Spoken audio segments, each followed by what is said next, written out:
حضرت جنید بغدادی رحمۃ اللہ علیہ کے دور میں ایک امیر شخص تھا جس کی بیوی رشک کمر اور پری چہرہ تھی۔ اس عورت کو اپنے حسن پر بڑا ناز تھا۔ ایک مرتبہ بناؤ سنگار کرتے ہوئے اس نے ناز نخرے سے اپنے خاوند کو کہا کہ کوئی شخص ایسا نہیں جو مجھے دیکھے اور میری طمع نہ کرے۔ خاوند نے کہا، مجھے امید ہے کہ جنید بغدادی کو تیری پرواہ بھی نہیں ہوگی۔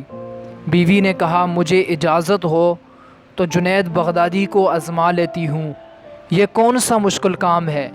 یہی گھوڑا اور یہی گھوڑے کا میدان، دیکھ لیتی ہوں جنید بغدادی کتنے پانی میں ہیں۔ خاوند نے اجازت دے دی۔ وہ عورت بن سنور کر حضرت جنید بغدادی رحمۃ اللہ علیہ کے پاس آئی اور ایک مسئلہ پوچھنے کے بہانے چہرے سے نقاب کھول دیا۔ حضرت جنید بغدادی رحمۃ اللہ علیہ کی نظر جب اس پر پڑی تو انہوں نے زور سے اللہ کے نام کی ضرب لگائی۔ اس عورت کے دل میں یہ نام پیوست ہو گیا۔ اس کے دل کی حالت بدل گئی۔ وہ اپنے گھر واپس آئی اور سب ناز نخرے چھوڑ دیے۔ زندگی کی صبح و شام بدل گئی۔ سارا دن قرآن مجید کی تلاوت کرتی اور ساری رات مصلی پر کھڑے ہو کر گزار دیتی۔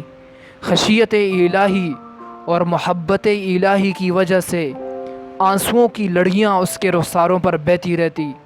اس عورت کا خاوند کہا کرتا تھا کہ میں نے جنید بغدادی کا کیا بگاڑا تھا کہ اس نے میری بیوی کو راہبہ بنا دیا اور میرے کام کا نہ چھوڑا۔